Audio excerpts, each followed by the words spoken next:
Bonsoir chez vous, mesdames et messieurs. Merci de la confiance que vous accordez à cette émission Radio Locale TV. Moi, je m'appelle Fiston Pelé de Tate Sedek. Ndenge boyebi to kutanaka chaque pourquoi pour na kubeta ba solo to ko solo la en famille ezalaka kubeta ba histoire vraie. Ba histoire vraie to betaka to bizaka pour na complaisance te pour na esengote même bande ko pesa ka ba liso na bango vrai pour na ko édifier non seulement bana nzambe mais communauté ya batamangala nyonso tu na insista communauté batamangala nyonso tu parce que ezaka te ba congolais ya Kinshasa nde balobaka lingala ba congolais Brazzaville balobaka lingala ba ngolais na ba camerounais mususu bamboka ebele bakoma koloba lingala yango wana ba expérience batu bapesaka biso awa na radio Locale TV tobetaka po esungaka bandeko mususu ndenge nalobaka chaque fois soki eloko nani ekomeli yo te okokanisa ke awa na radio Locale TV tobetaka masolo ya lokuta mais jour ekokomela yo jour bakobeta lisolo na yo jour bakobeta lisolo ya mama na yo ya ndeko na yo ya na yo nde kokomprendre ke awa tolobaka bongo makambo ya solo lelo lisolo ezali nini epesi biso pasi mwa nungunungu en principe lisolo tokobeta lelo ezalaki lisolo ya lelo te lelo toyenga tobeta lisolo ndeko mwa apesi lisolo na ye azalaki kozala biso na poko lelo tobeta yango me ndeko limbisa tokobeta yango lobi lisolo ya ndeko apesaki oyo azalaki lisolo ya lockdown ntango tozalaki na confinement nayebisaka bino mawa eza ngambu ndeko wana mpona kosinga kosunga likambo ekomelaki ye bokoka yango semaine pardon lobi boka tete radio Locale TV alobi boyoka pourquoi c'est lobi mawa eza ngambu mais lelo toye mbangu tokutana tosolola na bino en ce qui concerne communauté na biso lelo communauté congolaise yelo congolaise ya Kinshasa epesi pasi toyebi ke semaine passée tosambi uti koleka mwana mboka Jenny Osaka, la charmante, consoeur, animatrice, présentatrice, a organisé qui soirée to award pour la femme africaine et surtout avec moi, il y a ma maman. À ça qui idéologie naie, à moi que non, il faut tout banda ko pesa ba maman oyo ba contribuer beaucoup dans la société, ma femme forte, ma femme courageuse, ba award pour encourager beaucoup plus. Après ça qui ba trophée ezalaki na 4 catégories je crois catégorie ya ta cuisine et ta salon de coiffure ba couturier na catégorie mususu mais il se fait que soirée wana sikoki malamu te nayebi ke sango yo tambola partout bozo benga ngai na Jobour na Cape Town na Durban na Port Elizabeth na Pretoria na Paris na Bruxelles États-Unis bozo benga mingi. Mais qu'est-ce qui s'est passé dans la soirée où Ndeko Jenny a organisé qui toi qui paraît Ndeko Jenny ah vous aurez clair toi sur la famille ba bundi yena mwana mboka concert mususu Anita Tako ba bundi ndengani c'est trop vague et puis c'est pas na Sony comment est-ce que des concerts ba ko bunda pendant les kamunini parce que organisatrice là qui Jenny Osaka la charmante et puis mwana mboka Anita Tako ayaki comme étant ambassadrice. Il y a sponsor officiel entre guillemets, il y a soirée wana compagnie Otobengi et Mama Mani. Qu'est-ce qui s'est passé? Qu'est-ce qui est arrivé que bah ça la échange baku to koye bango.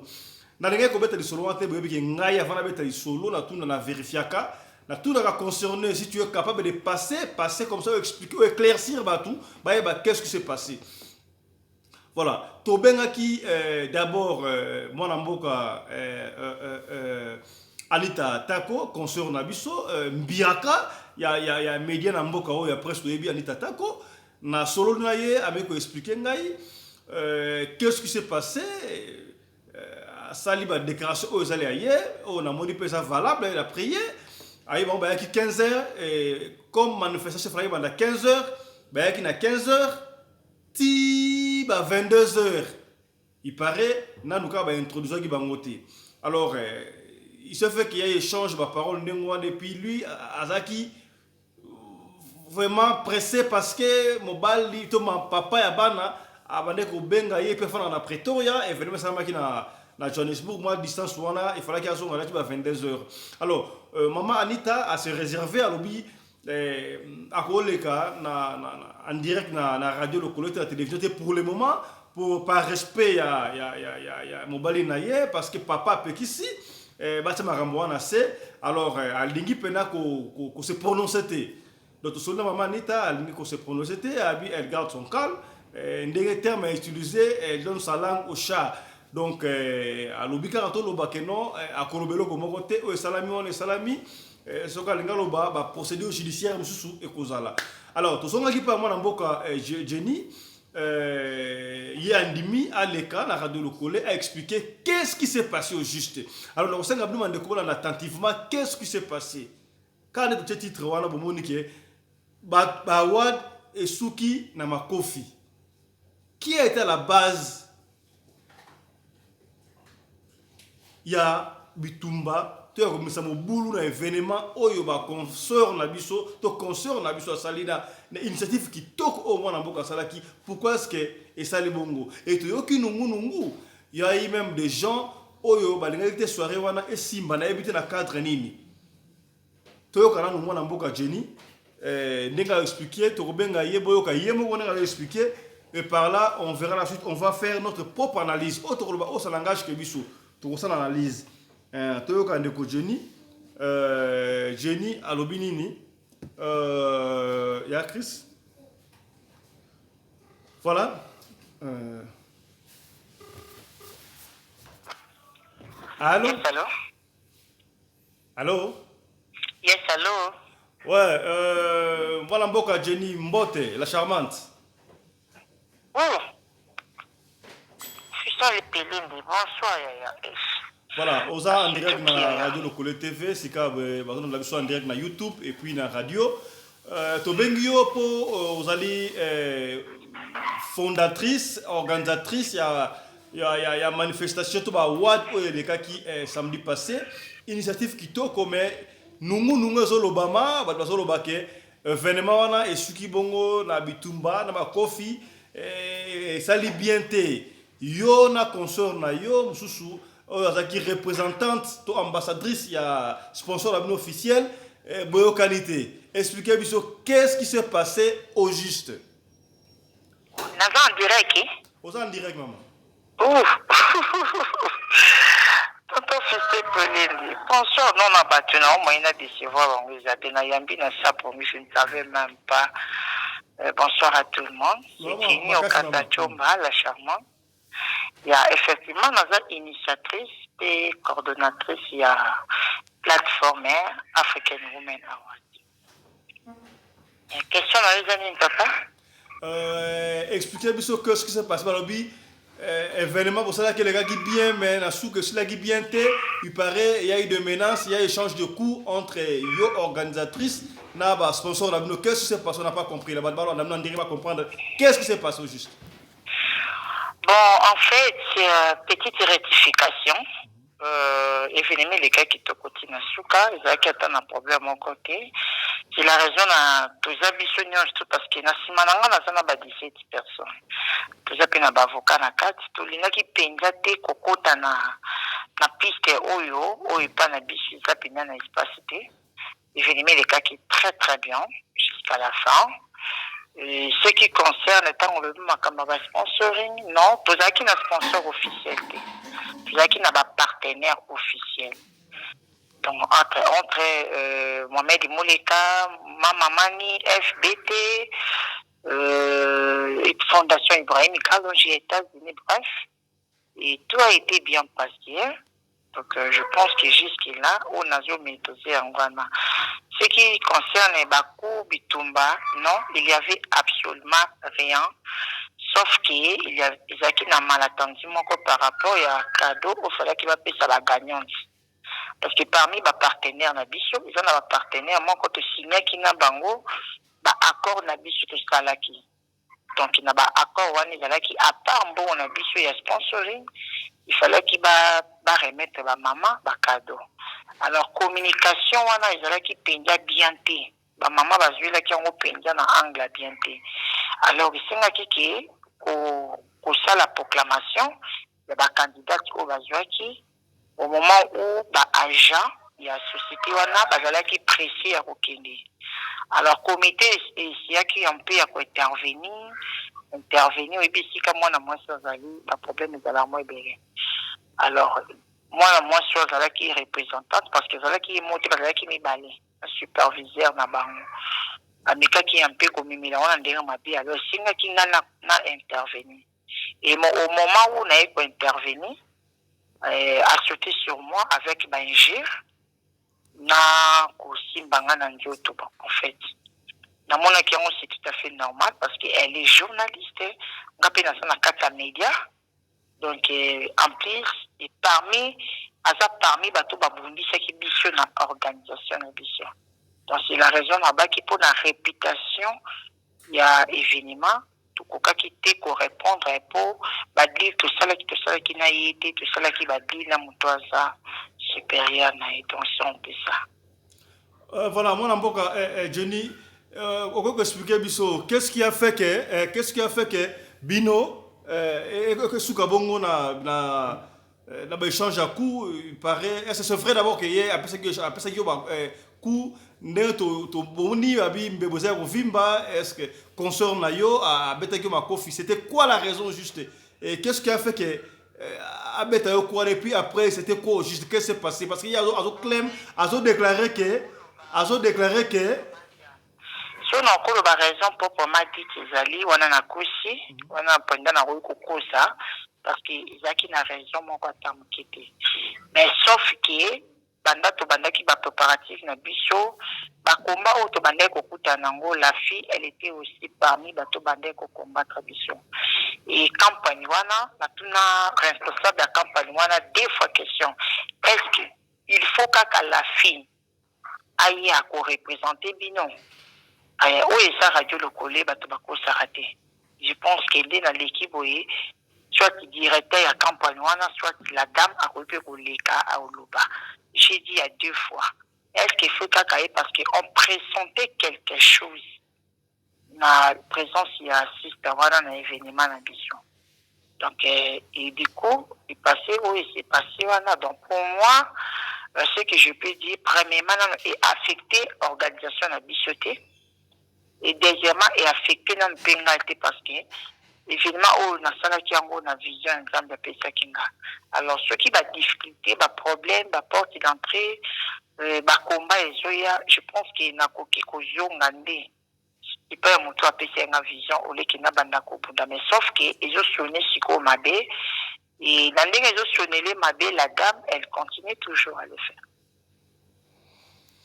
ouais voilà est-ce que un mot à dire, un mot de la fin en 30 secondes pour conclure. Batno suba soutenir qui bino to c'est pas la initiative on est bino au global bangonini et puis na partenaire officiel au soutenir qui bino et puis par après souki au global na suka.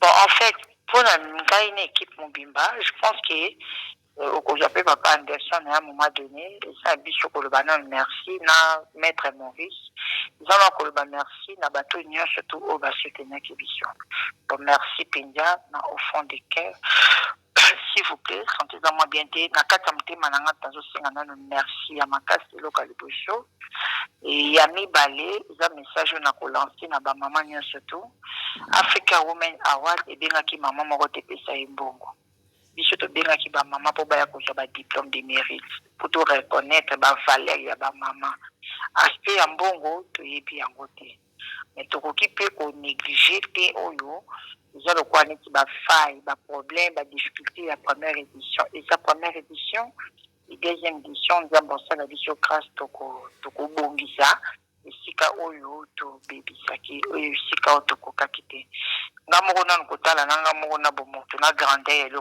parce que nous avons reçu plus de 250 mamans na kati mais toujours corrodé kaka na 5 aussi maman makamambongo makabesali boy pour nous avons déjà fait quelque chose avec Dieu et il a reçu total pour nous plus important que ça la focus na deuxième édition les restes voilà, merci beaucoup Johnny Osaka. Je rappelle que vous êtes consoeur, animatrice, journaliste, mais aussi organisatrice, fondatrice. Il y a African Women Award, nous expliquons voilà. Je crois que nous avons une explication, ou type à moi Johnny. ozaki concerné oyo qui chaque qui change coup et coup y na représentante ya moko ya sponsor to ba partenaire na bango o azali pe moko conscient na biso ba yo qualité et pesi malamu te ngala koloba boye et c'est important te ce qui biso kaka ba congolais ba mto sala ka isimba kaka tete suka kaka mabeza malamu te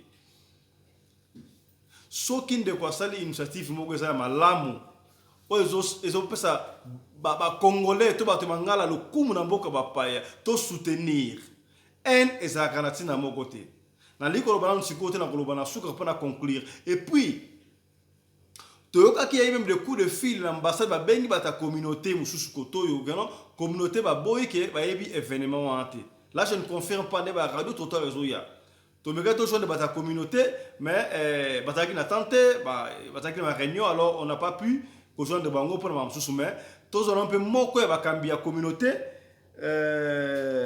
toyoka ye oyo azalaki mpe involve na makambo yango commandant Anderson avis na ye eza nini pa explication qu'est-ce qui s'est passé réellement na makambo wana et puis on va revenir pour conclure situation wana voilà tokozwa bongo sika commandant Anderson voilà boyoka qu'est-ce que commandant Anderson va nous expliquer, va nous dire en ce qui concerne l'événement là. Moi, Namboka, commandant Anderson Mbote. Mbote de professeur Pelende. Voilà, Tosio en direct na radio le collège Sika Boza en direct, yo zalaki moko ba participant, il y a African Women Award ou le gars qui wana to ki événement est que na ndenge ya bien té. Ba sponsor ba partenaire paraît ba changer ba coup na organisatrice. Yo zalaki wana ko rapidement ko rafraîchir biso qu'est-ce qui s'est passé? Merci beaucoup. Moi Mboka tata Sadek Fisson Pelende. En fait étant membre de l'organisation, il y a groupe, il y a directeur, il y a organisation, qui ne pas seulement présenter les excuses aux gens pour les petits incidents qui sont arrivés. En fait, mon cher, dans l'organisation, moi, Babylon est comme un caca. Il y a un thème de Rosala qui est comme cette organisation qui est soit manifestation, tout était bien, mais malgré le retard, ils avaient mis la volonté de bisoter, manager, à Tinaki Moutou, à pour la salle avant, mais Moutou en a même pour les choses le retard. Incident, mon frère, ça, ce n'est rien. L'essentiel est que les Salami, pour une énième fois, les mamans africaines étaient à l'honneur, c'était vraiment bien. Ouais, voilà, un mot de la fin des réunifications, il y a toutes les deux parties en tant que moko ya bakamba communauté lobini. Bon, en fait, on a vous remercier et vous féliciter Moutaza qui vision et organisation. On a Maman Jenny au cas à la charmante, que je salue en passant. Mais, et là, on a bête la CT, sans mot, tu auras dit et là, la communauté Moussou, Oyo Basala est contacté par l'ambassade pour dire que non, celui qui est événement, il y aura qui a une communauté et qui est le conaté. Or, Nengue Zaliwana, puisque on va en Afrique du Sud, à Djobou, de Ebeke, la communauté est allée belé. Et là, la Moutoumou, on a Congolais, sur Afrique du Sud, l'organisation a été. Théazate. Doyen Abiso, Ene Nabiso, Janvier Bengo, dans la communauté na Bango, bakabona na mwana mboka mavungu asala ya communauté na communauté oyo biso to sala C4 oyo ezali okambama na pasteur Ernest. Donc bazana congolais ko sa mutema mabete na organisation baninga. Ce qui n'est pas concerné dit que non, je suis informé qu'il y a une manifestation mais moi je ne suis pas concerné, je ne suis pas contacté, c'est ça, c'est facile. Et le rwanda na ngana bete la c'était batika mutema mabete. Maintenant oyo salamaki journée wana naza ko féliciter Denis Okasa. Membres sur l'organisation événement là. Je remercie aussi les mamans qui ont été présentes. Merci de la présence d'Abango, d'Ambasungabango, communauté d'Ambiso et Kendelibuso, et puis African Women Awards, qui est de la deuxième édition, troisième, quatrième édition, c'est bien. Voilà, merci beaucoup, mon Amboka, commandant Anderson de Jobourg, et merci pour votre participation. Hein. Voilà, je crois que Bolandi, d'autres que commandant Anderson, Congolais de Djobu, il y a qui moko participant. Il y a les Kansikitok au moins Mboka Jenny Osaka, la charmante Azoki. Mais à évoquer leur moko et on appelle Yokaki. Et ça m'a mouté. En fait, où allons-nous? Normalement, on débat comme la mission à Congo et qui n'a de père, n'a des réseaux qui n'a Mboka et qui travaille dans la communauté, nous surtout. Sauf qu'une initiative a bien ezali bandeko. To soutenaka. Tu as vu que nous avons une initiative, on a repéré ça trophée ba award na ba maman ma femme forte africaine. Et ça y est le kumu. Les lois ngoma Afrique ezoka en plein ngoma Afrique, ezaka ba congolais, ezaka ba talibanda. Ta ninge kenda. Mais ce qui le lo moi na mboka ali ko tombola bendele asu initiative na ko pesa ko encourager ba femme africaine ma bezali wapi ko beta ba porte par-ci par-là pour un événement les a réussite totale tout ça ka funga mutema yo kana commandant Anderson Robin je ne confirme pas nga lobby paraît ambassade de Bengaki l'une des communautés ba lobi ba événement mais ça c'est faux archi faux na yebi so seulement ngindengona ça me fait mal au cœur. Parce que l'événement, où il y a remis le trophée, c'est presque pas. Tout le monde en parlait. Dans le monde entier, il y a un trophée on peut la femme, en ce qui concerne le monde de la femme, le trophée dans différentes catégories. Je disais que comment ça fait que le monde entier, il y a un événement, mais biso, en Afrique du Sud, tu ignoré. C'est pas bon. C'est pas bon. C'est pas bon. Na yebi que ça la moi petite na biso congolais to ngako fana ensemble était si c'était moi de ma part pour aller ba communauté so na bomi yango bo sani ka communauté moko o esa ngisaka biso nyo surtout na yebi que c'est ka biso besa so kabona ya pour monter au kabona mais tout ça vraiment solidarité ezalaka mutu na mutwa diriger communauté na ndenge na yeme si ça s'agit d'intérêt communautaire ya biso surtout ba ndeko to sanganaka to bomanaka ça n'a pas d'importance. Tout le monde ça n'a pas d'importance. Tala Siko et Sugimabe. Je crois que la Ndeko Jenny Osaka, la charmante organisatrice, fondatrice, il y a African Women Award, à Pesakiwana, Ndenga Lobé a expliqué, à se réserver. Alors, Ndenga Ndeko se réserver, Bissot Ndeko forcer à l'obati. Mais c'est vrai qu'il y a échange de coups entre Yé, Nandeko Msusu, Conseur Msusu, Ozaki représentant, il y a Moko et partenaire Nabango. Ndeko, Anita Tako, Tobengi, soldat, mais je répète qu'à se réserver, alors oui, elle n'a pas parlé, elle n'a rien à dire, pour un respect au bal naïe, à la femme mariée, alors, donc on respecte, on ne peut pas détailler. Donc en grosso modo, événement est très bien. Ce qui s'est passé, il y a ceux qui m'ont dit, Bolimbisi, tout ça, on a tout gagné ensemble. Ensemble, peut-être que ça mingi. Ko bunda bitumba ko swana, et ça peut être madame Morote. Donc on a dit qu'il est là pour éclaircir la communauté, to tika ba finga, to mono ba finga, to tambola par-ci par-là. Finalement, on ne comprend plus rien. Na zo finga nani pour la nani, oh, ba pesa ki mbongo ba vocha, finalement c'est quoi? Ce sont des futilités. Restons unis. Initiative ya mwana mboka Jenny Osaka ezali kitoko. Oyo azali besoin de participer à la deuxième édition. Atia maboko poto que liboso. Lelo eza Jenny, lobi ozala Anita Tako, lobi kono ozala Maman International Mireille. Donc c'est belé. Tout soutenir tous ensemble. Et pas de quoi communauté ba kambi botika kozala ka parti pris. Toujours le rapport est belé à la radio locale, qui va cambier belé à la communauté, à parti pris, à parti pris à côté de s'il y a dispute entre des bateaux de communauté, la communauté va cambier, à parti pris. C'est pas bon. Bino est un dirigeant, vous avez la parti pris. Vous avez réellement pas catalyseur na kato, vous avez papa. Vous avez oki koto sangi si bande ensemble que vous avez parti pris ça va la monter. Si vous êtes divisé et vous allez monter. Tant que vous avez un parti pris, vous allez partir par le bateau Moussoussou. Vous avez un Moussoussou grand qui va Moussoussou. Non. Dans le bar, chaque fois dans Moussala, il y a des journalistes. Mais Moussala, il y a surtout grands à la raté. Grands à la raté. L'union fait la force, surtout. Pour nous dire que je n'ai pas eu il y a un événement.